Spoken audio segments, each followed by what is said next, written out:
Егер сіздің ұйқы безіңіз ауырса, оның соңы панкреатитке, ұйқы безінің қабынуы ұласады. Ол тез жазылмайды.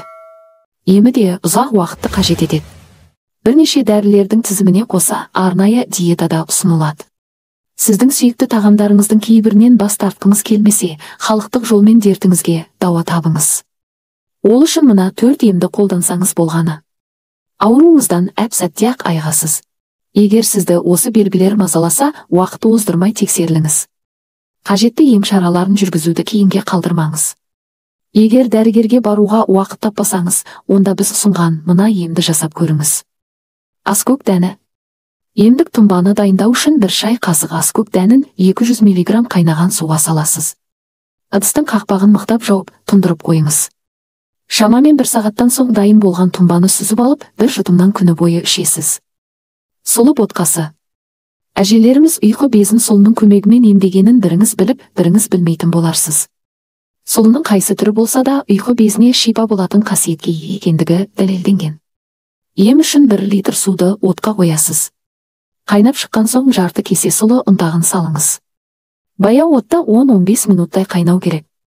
Белгіленген уақыттан соң отын өшіріп, ыдыстың қақпағын жауып қоясыз. Дайын болған ботқаны таңғы асқа жейсіз. Емді күнде таңертең 1 апта үзбей жүргізесіз. Ескеріңіз, ботқаға майда, тұз да, қант та қосуға болмайды. Лимон мен сарымсақ. Бұл рецепте ұйқы безі ауруына ем болады. Оны дайындау үшін 2-3 дана лимон, 3 бас сарымсақ, 100 грамм ақ желкен қажет. Панкреатиттен біржолата құтылғыңыз келсе, осы емді қоспаны әзірлеңіз. Алдымен қажетті заттардың бәрін тазалап жуып, блендермен ұсақтайсыз. Біркелкі езілген қоспаны шыны ыдысқа салып, тоңазытқышқа қойыңыз.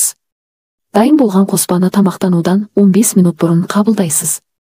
Емді 3 ай жалғастырасыз.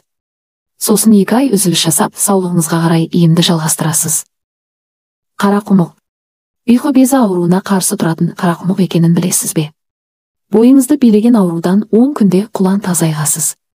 Ол үшін 10 күн бойы кефирге бұқтырылған қарақұмық жеуге әдеттеніңіз.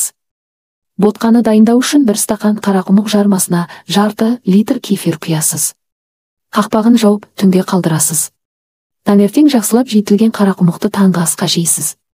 Егер тым көп тамақ жеуге үйренбеген болсаңыз, бұл мөлшерді 2-ге бөліп, таңертең және кешке жеуге де болады. 10 күннен соң емді тоқтатасыз. Арада 10 күн өткізіп қажет болса тағы қайталаңыз. Ардақты оқырман, бұл әдісті қолданғаннан кейін 2-3 күнде оң нәтижесін көресіз. Қабырға астының ауырғаны басылып, өзіңізді жайлы сезінесіз. Сонымен қатар үлкен дәретке де қалыпты барып жүргеніңізді байқайсыз. Әрі теріңіз тегістеліп, бетіңіз тазарады. Осынау сұлулыққа ие болғыңыз келсе, бұл әдісті байқап көріңіз. Ескерту. Халық емін қолданбас бұрын, міндетті түрде дәрігермен кеңесіп алыңыз. Өміріңізге қажетті ақпараттарды жіберіп алмас үшін каналға тіркеліп кетіңіз. Сіздің қолдауыңыз біз үшін өте маңызды. Сіздермен болған қажет арна.